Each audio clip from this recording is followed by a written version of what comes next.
Okay, so that's Guy Prentice. Waters. Awesome. What the heck is that? Because I keep going with this bit that you're going to edit out. Yeah. I'm just going to close my camera. You know that's not going to be edited out. It's 100% It's going to be edited in. Keep going. It's 9:45. So, what are you trying to say, Nick? don't understand. There's just no traction with this chapter. At this point, Nick is still skipping. Skip these. We said nothing. Lou, skip to the loo. Okay. Even though I've finished toilet time now, and that is saying something. Okay.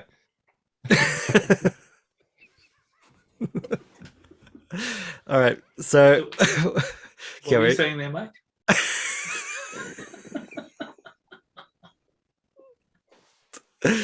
Oh, jeez. Okay. So, what are your thoughts? Can I just say? What are your?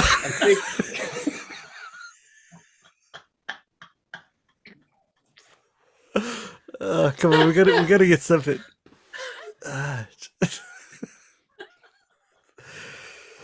I got some herpes, bro. Okay. All right. Pull it together. Come, let's call it 10. Pressure's on. Yeah.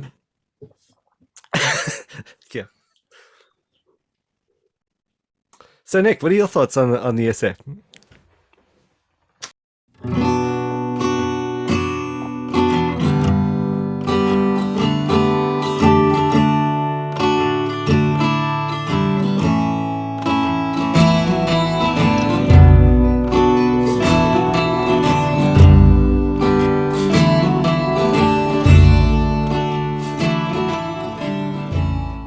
Covenants in Paul. All right, let's do this. Let's quickly run through it, even if it's a little quick one. But I think there are some things that got my attention. As he says at first glance, if you read through Paul, probably, and I sense this a little bit with Hebrews. You're like, oh wow, he only said covenant so many times, and maybe covenant isn't such a big theme, and that would be dangerously mistaken. In fact, I love what here's the client. Well, let's do some client up front. I love what a client says about Pauline two Adam theologies. Like, it would be difficult in the extreme to understand Paul and his argument, and we'll get into details later, in non-covenantal terms, in light of the two Adam construct. And I think that's a great way to put it, because at the end of the day, it's not how many times you can count the word covenant. It's about understanding the argument, understanding redemptive history in light of what he's putting forward there in terms of the two Adam construct. And that's the big key.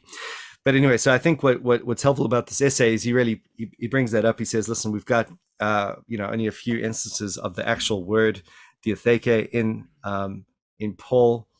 And so, you might have people suggesting that it's not really a big deal for him, but well, you couldn't be more mistaken. And a lot of the ground that he covers, we've covered already, just looking forward from various essays, that we've looked up until this point. Just, you have to go to Paul each time. So they sort of make reference to the big texts. The big ones are, as we've said a few times now, 1 Corinthians 15, Romans 5. But he does bring out some other nuances that I really appreciated, things that I kind of had a penny drop. Don't know if you guys felt the same way, but there were a few moments where I was like, oh, nice. I had not thought about that. So, really we're looking at something that could be probed further and further and further.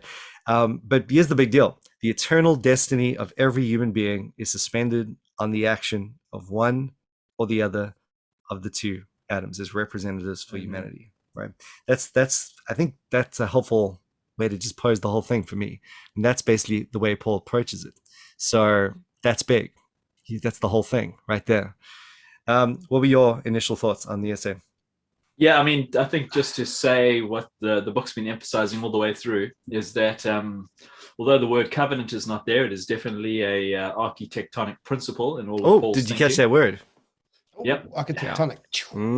Architectonic, that's the There it one. is. That's the one. And he rightly starts with 1 Corinthians 15, and he looks at Adam representing the human race, Christ representing his people, and the first man and the second man, who is also the last Adam. I mean, it's ground we've gone over many times before. Yeah. And it just deep. I mean, I can't understand anyone who reads Paul and doesn't think that he's a covenant theologian. It just staggers my mind. I mean, election is in Christ, sin is in Adam, justification is in Christ. Everything revolves around these two federal heads. So even though the word may not be there, it is, it's just the bedrock of all of his thinking. Exactly. Union with Christ, through that federal principle. Exactly. It's there. So, and I did appreciate just knowing also, the new perspective deal that he's interacted with. There were a few little moments here where he's laboring on the justification thing, which I thought was good. In fact, I got a little highlight here. Christ's obedience has resulted in justification and life for his people. Christ's work does not merely undo the damage wrought by Adam's one sin. It accomplishes what Adam had failed to do, namely to usher the people of God into eschatological life. So, as you say, it's ground we've definitely covered. But just helpful to remember that, when it comes to Paul, it is crunch time on all that stuff. So it's not like you're just tracing through some Old Testament themes and doing what you want with them. You are getting to this very pinnacle, this sharp didactic edge that's coming through in Paul. And obviously you got this Romans 5 to contend with as well. He goes on to say, as Adam's one sin resulted in condemnation for all men, so Christ's righteous obedience resulted in justification and life for all men. That is, all men who are united with Christ. Romans 5:18. And as he was moving through, there were a few, just with those things in place, there were a few particular issues that I thought would be worth picking up on in light of our usual sort of ongoing discussion and interactions with let's say, some Reformed Baptist theology and even just, I suppose, covenant, just trying to pin down what we mean by things in general. So he mentioned there is, since the fall, one gracious covenant across history. So immediately you have, again, the question, what's going to happen with the Mosaic covenant? How is he going to factor that in? But amen, we've got this gracious, covenantal rubric to work with from the point of the fall. There's a lot in that statement. Yeah, I mean, what was good about that statement is, there are lots. There's one covenant of grace, and it's got various administrations. And he targeted Abraham, Moses, David, but didn't include Noah. So already he's distinguishing Noah. That common grace covenant is separate. Already he's saying after the fall. Yeah, there's that, which is not to be overlooked. Exactly. Because you can't take that for granted these days that people are going to just assume that point. But yeah, you've got a lot there that's already just putting us on the same page, I suppose, and just saying, amen. I did find that helpful, because I think in some ways, if I were going to write an essay on Paul and covenant theology, I might be tempted to go to Galatians first. Yeah. But actually, I think going to Romans first, or Corinthians, and the two Adams thing, and putting the later Galatians stuff in the perspective of that is really helpful, because you get to see, because the problem with going to Galatians first and setting it within that framework is that it kind of stops with Abraham, doesn't go any further back. So like you say, you're left without what happens in the garden, pre-fall, post-fall, Noah, all that stuff. And so I did find that helpful. That was good, because I was thinking, that's not how I would have done it. But then actually, as I was reading through, I was thinking, that's a great way to do it. Yeah, going from the big framework issues to start with the two Adams. Yeah, exactly. And then the other thing that I picked up immediately was, again, it's not that so much that people will deny this point, but they'll start with Abraham, let's say, and there's the beginning of the covenant of grace. They'll speak about it having been inaugurated at that point. It just sometimes leaves a question mark as, or, do they think that there was no grace before then, or what's going on? How do they factor that in? But I like the way he worded it. I agree with the way he worded it. I think this is right, that at a technical level, it was inaugurated at the first promise, Genesis 3:15. That was the inauguration of the covenant of grace, Yeah. and the substance of it in every sense. And then, you know, sure, you can talk about the ratification of that with Abraham, and, you know, the fullness of it in the new covenant, but you got to start with Genesis 15. And so that's helpful. And then also, you know, some of his processing around just things that he said, you know, they weren't like mind blowing in terms of, oh, well, we never really considered that, but just some ways that he worded things that I kept on thinking to myself, I must remember this essay for someone who wants to, you know, approach something from a New Testament perspective, you know, just basically they're familiar perhaps with the New Testament. They're not massive into Old Testament theology per se, but they know you know, the New Testament books well. I'm thinking of maybe like a guy who's come from let's say quite a biblicist viewpoint, you know, or just, you know, he's just memorized all the verses and so forth. This would be a great article because it just puts it together really well from that Paul backwards sort of place, so to speak. And he says things like this.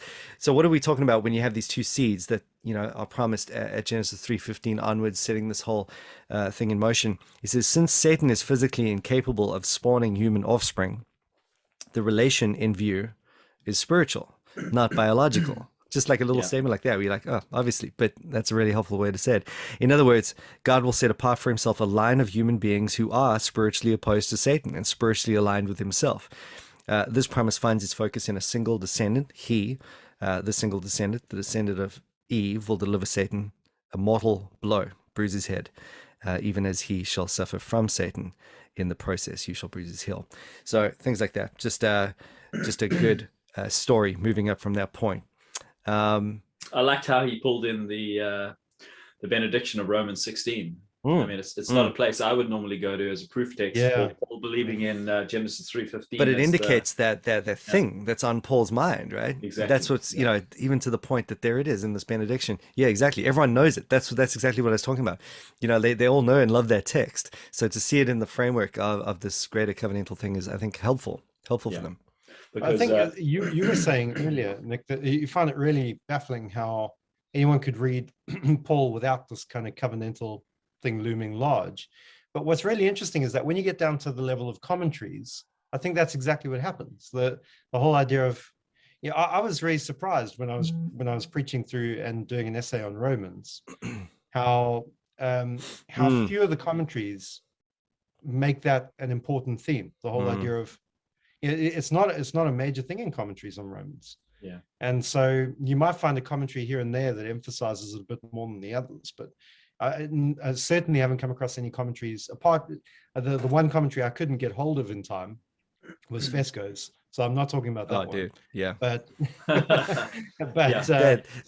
Fesco's got it covered. Exception. Yeah. But it's the exception that I think is proving the point, because I did find it very difficult to make sense of Romans without covenant theology there to frame it. And yet that's precisely what a lot of interpreters of a book like Romans will do. They'll try exactly that. Yeah. When you were preaching through Romans, who was the most, who helped you the most, Nick, with covenant, from a covenantal sort of standpoint?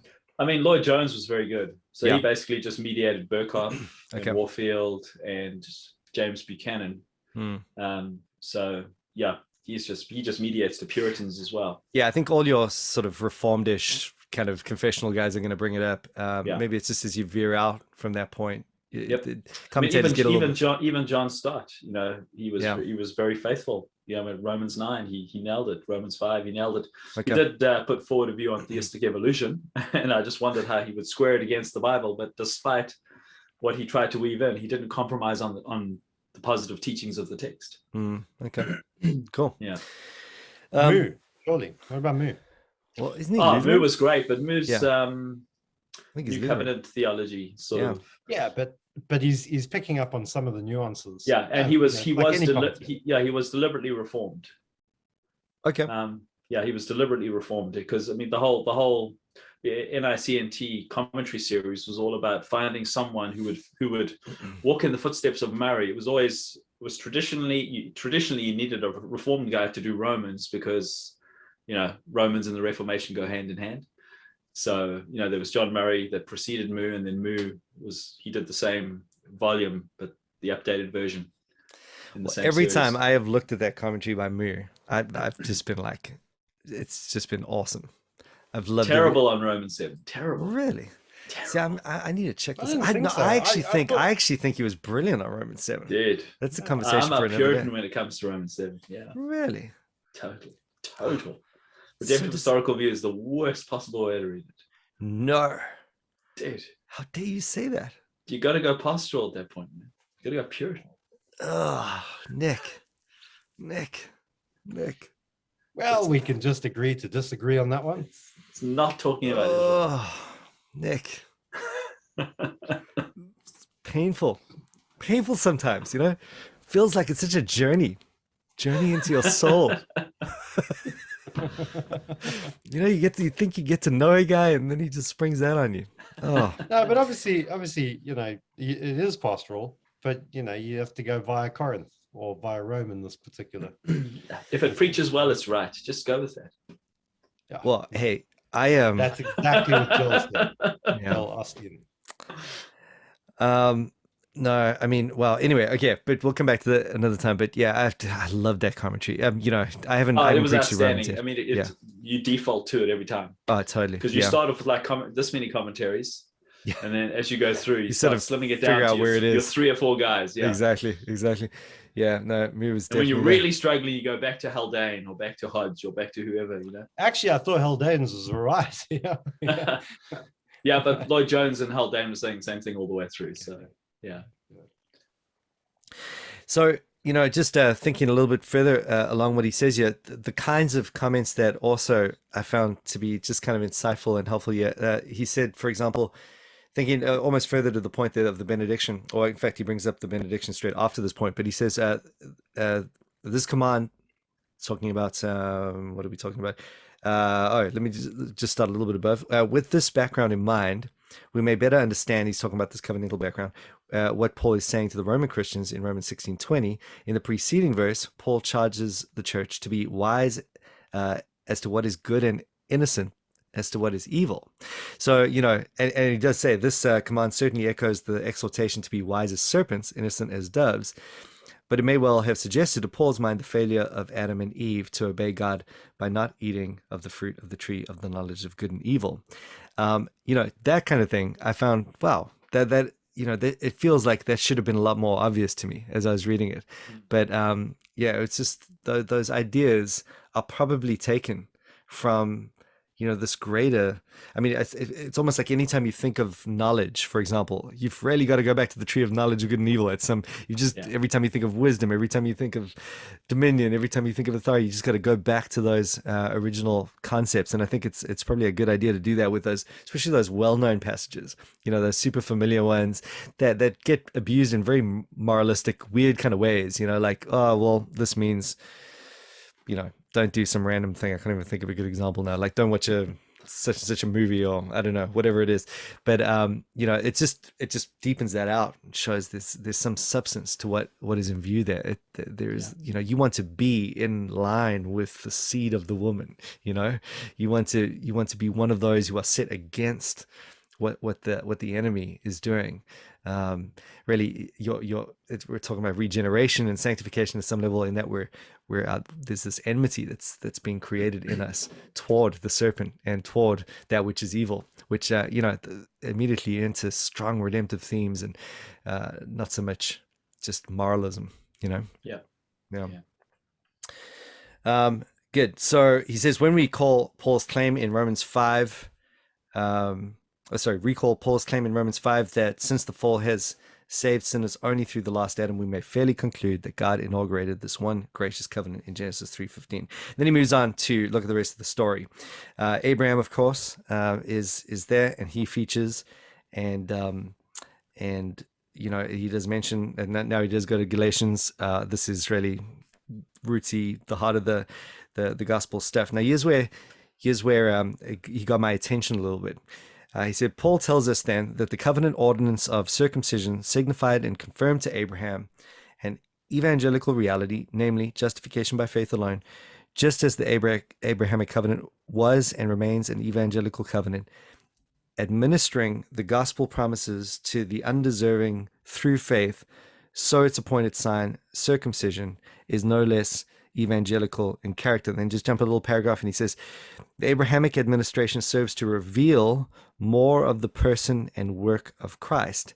And this is the real phrase here, in this way, continue to administer Christ to human beings through faith. So I thought that was really helpful, because that he's talking about what administration actually means there, which is often a neglected point in terms of, we use the language, the administration of the covenant of grace, but what do we actually mean?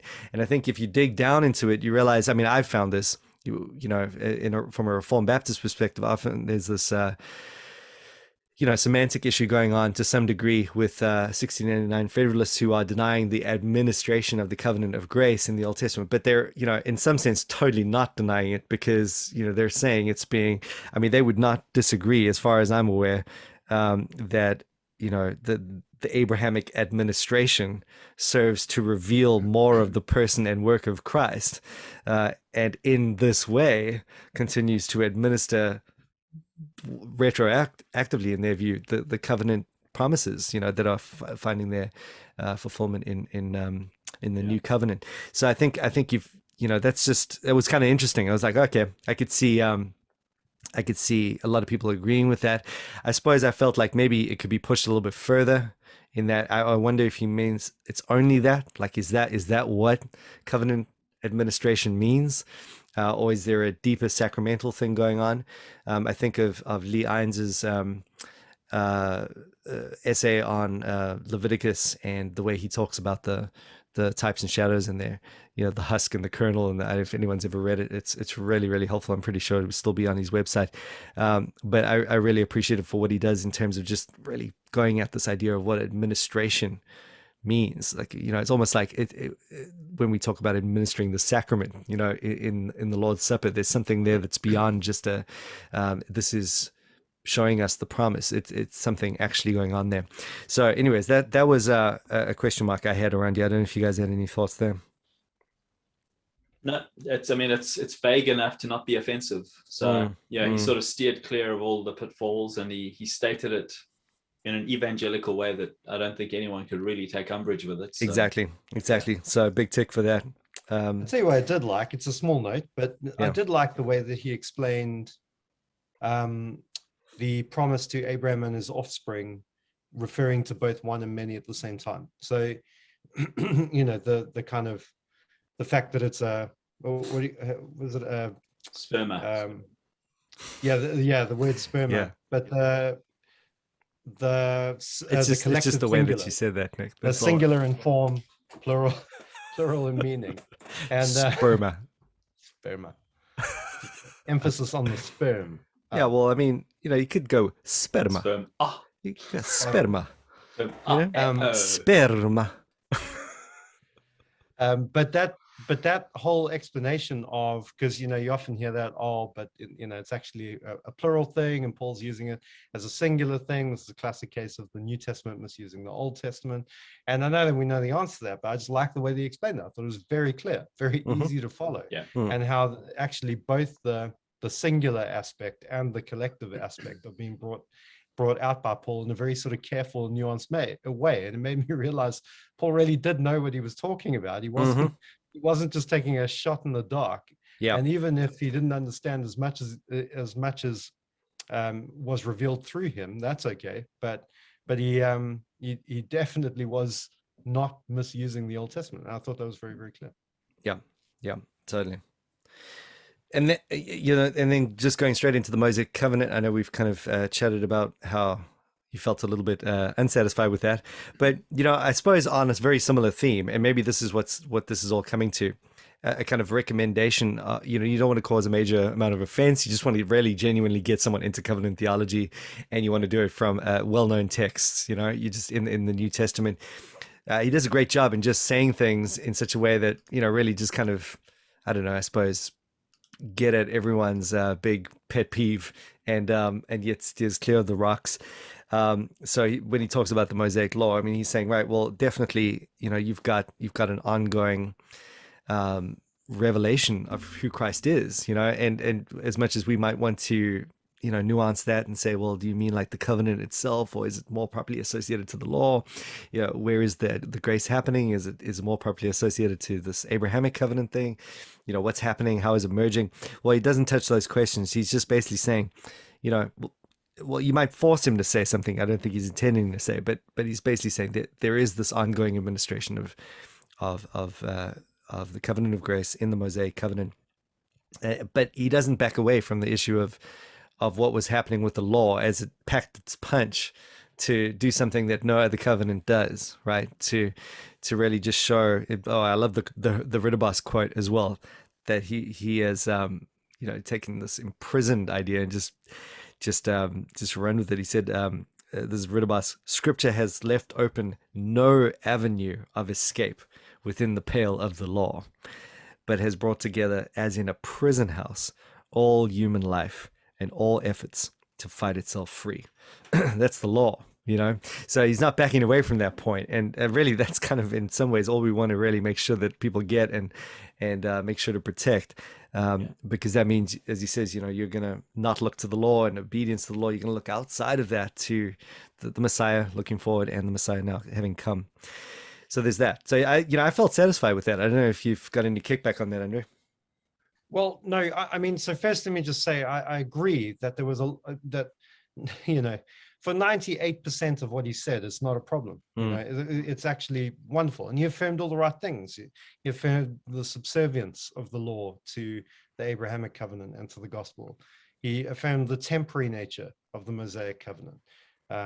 He affirmed he basically made, I think, more of, when he spoke about the purpose of the law, he barely touched on the third use of the law. Really, it was all about how the law convicts of sin and points to Christ and reveals Christ and shows our need of a savior. And that was the imprisonment. And so actually, I 100, just to backpedal a bit, in just being a little bit grumpy senses, and it's still a bit too early. Right. Yeah, it's too early. I'm just too grumpy. Yeah, but there are little throwaway lines. It was the same for me.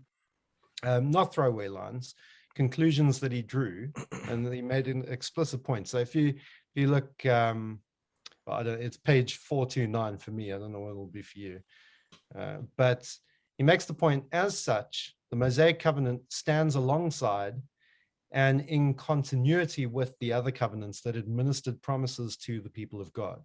That's the first thing that Paul understands about the Mosaic covenant. The second thing that he understands about the Mosaic covenant is that Paul expects new covenant members to obey God's law on the same terms that old covenant members were to obey God's law. Yeah, so that's where he's trying to bring in some of that. So that's the point at which I'm thinking, well, I'm very thankful for the positive content that he put in on the law, which is right and true, and I affirm it wholeheartedly. But the things that he didn't say are now starting to creep back in when he draws the conclusion, which is that suddenly to be a Christian in the new covenant is basically the same as being an Israelite in the old covenant. Well, let's just backtrack and put that in context, because I mean, he's dealing with Ephesians 6 verse 2 and 3.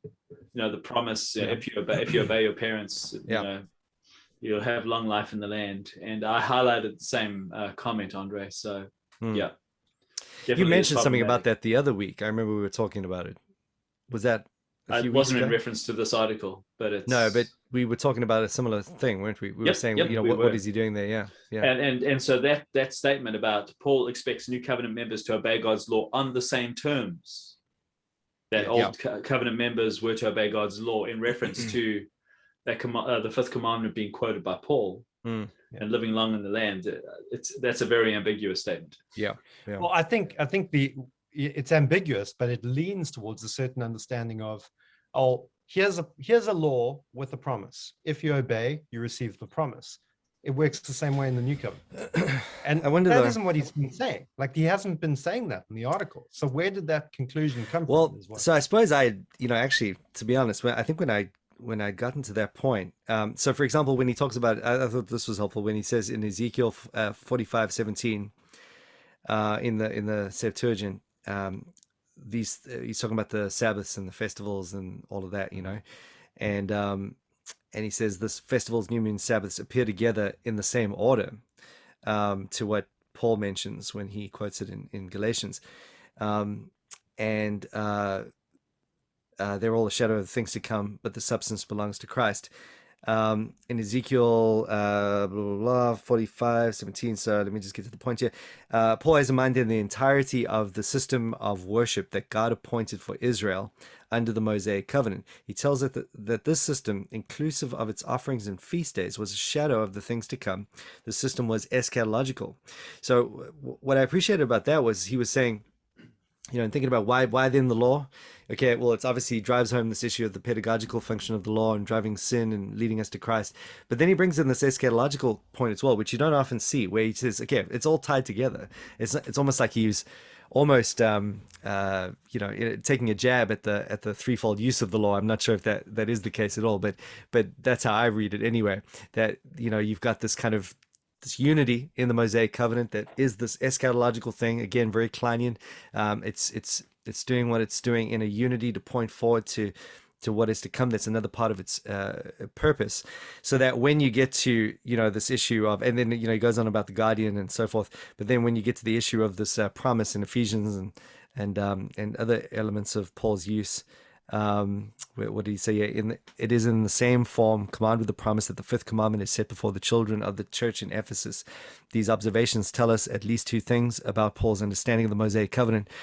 First is that he understood the Mosaic covenant to be an administration of promise, which is, again, we have to just give a little leverage to that language, but as such, it stands alongside and in continuity with other covenants that administered promises to the people of God.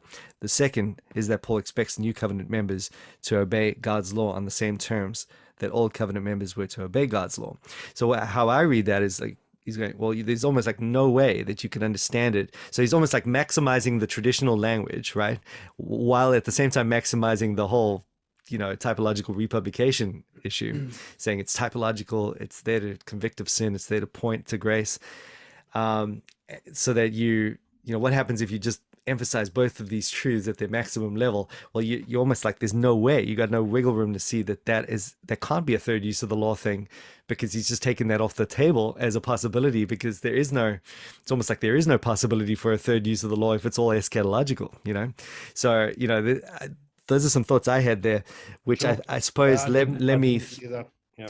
it let me think that it's almost like it frees you to speak this way. Let's put it that way. Look, it would free you even more to speak this way if you were more clear on what you were saying about the actual administration of the Mosaic covenant. Yeah, that's why I think it was ambiguous. Yeah, but it did come only a few paragraphs after that point, because I'm thinking like, all right, listen, it is the same form. Like I would have to take that as, like, at some level I would have to agree that if we're talking here about a people of God constituted, no one's going to deny that we are, we are under the substance of the gospel promise. We are, living in this reality of grace alone. The fulfillment has now arrived, the fulfillment to which they pointed. And then he's saying, and therefore Paul points to this promise. He must be thinking along similar lines that you were saying earlier there on that, talking about this eschatological promise now, because that's what was only foreshadowed. He's just said that. He's just said that that's what was only foreshadowed. So I don't know, it feels like actually quite right down our alley. Well, it's almost like you could...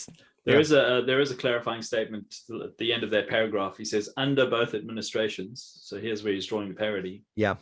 Believing obedience is the way that the redeemed respond to their gracious promise-making God. So he's just saying that it's a response of gratitude, as opposed to not merit for salvation, but responsive gratitude. Yeah, so no one really has a problem with that kind of thing. Yeah, Everyone's that's very vague. So I underlined it because I thought, how much does he mean by that statement? Yeah, he said the part that's easy to say, but what does he believe the hard part? I don't know. Yeah, I don't know about how you guys feel about this, but basically, I mean, I got no problem with saying something like that. Obviously, every people of God is going to be responding to grace and looking. I have no problem with the third use of the law in that sense. You might want to tweak it and articulate what you mean by it and all that sort of thing. But basically, we're going to respond in evangelical obedience. The only issue is just that you think that you could somehow get something that's good as a result of that isn't what Christ earned for you. And isn't eschatology, I suppose, is what we're saying. So, that's why it's a comfort to me that if he brings up that promise, which, it's in this eschatological context. If the Mosaic covenant is tightly knit and it is an eschatological imprint on, he said that very clearly, it's something that's pointing to something that's coming.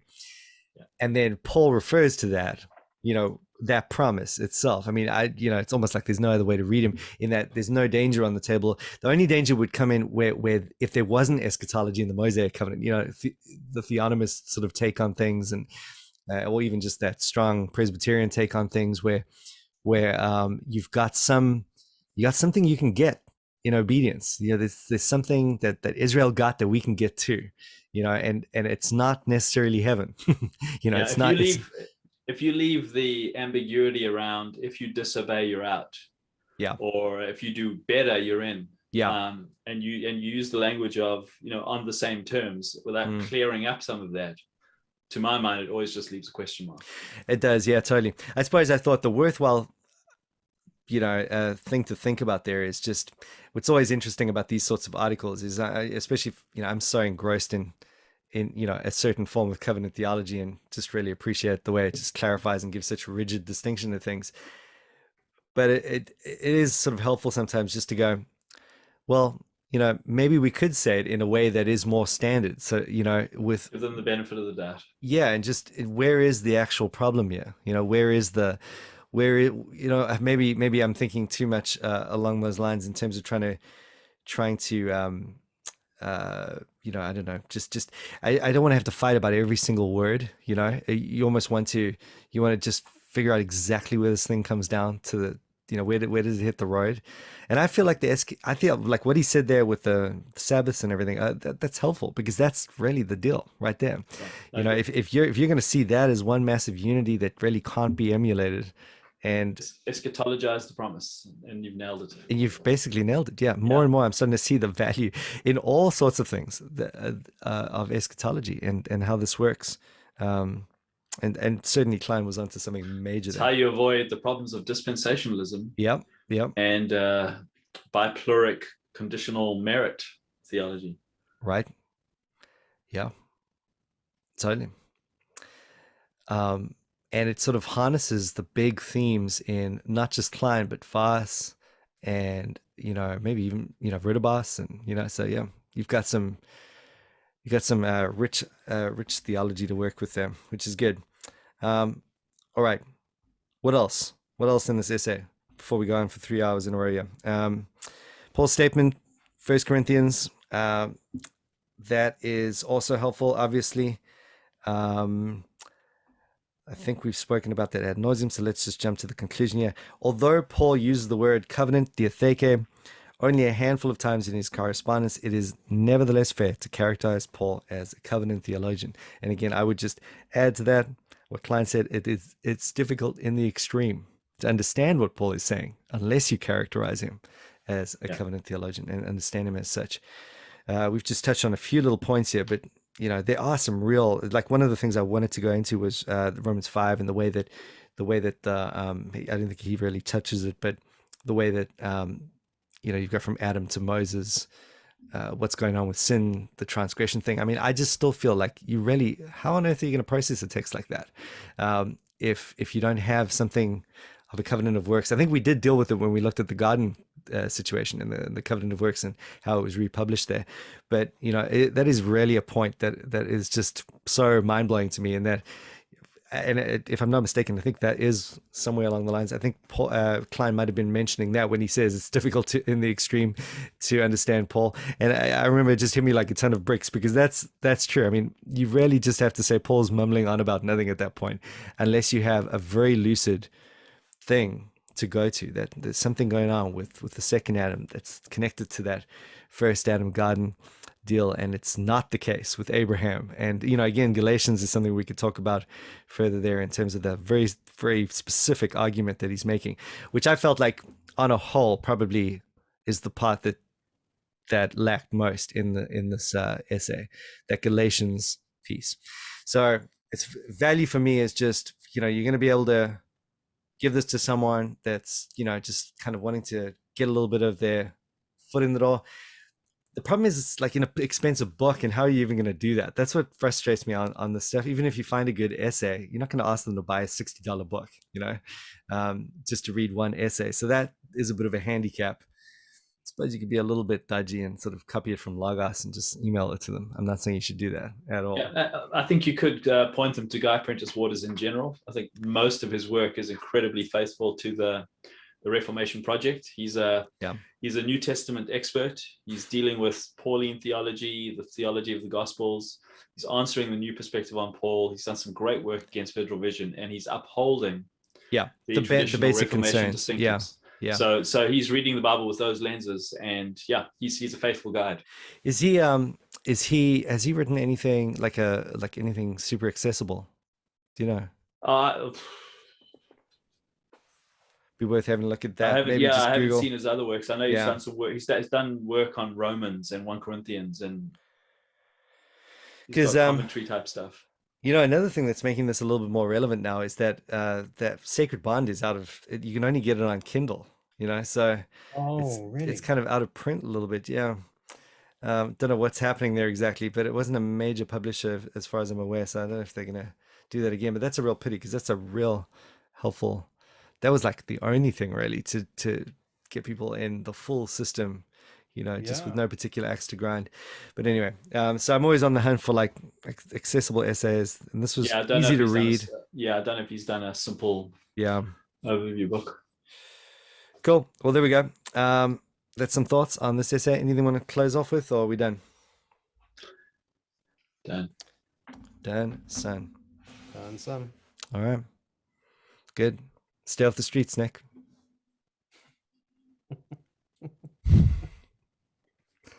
Oh, if you do get caught on camera, wear your 2H Sojourner hoodie. No. Send me the merch, bro. I'm there. No, in fact, I repeal the whole thing. That could go bad. It could go bad. No merch.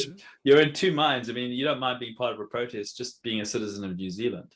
If you want to support your teachers who are having to resign their jobs because of vaccine mandates, but then you don't want to do it because you're a pastor and be associated with that stuff. So I didn't go. You didn't? I didn't. Everyone else did, though. I don't know about everyone, but there were certainly some. In your family? There was one in my family. Very small family at home right now. And she works in education. She works in a Christian school. So, there's people losing their jobs around her, and she's sympathetic. We saw her on the news. Was she on the news? Well, not the news, though, like photographed on. Okay, we didn't follow it up. We're like, wow, here's Lynn. Huh. Did she have a mask on? I don't know. All right. So it was hilarious because one of the guys from Gloravale said, "Where's that reporter?" Got the report. He said, "I'm so disappointed. I left a cult called Gloravale, and now I'm living in a communist country. I left communism behind, and here it is all over again." It's classic. Boom. Wow. All right. Cool. That's good.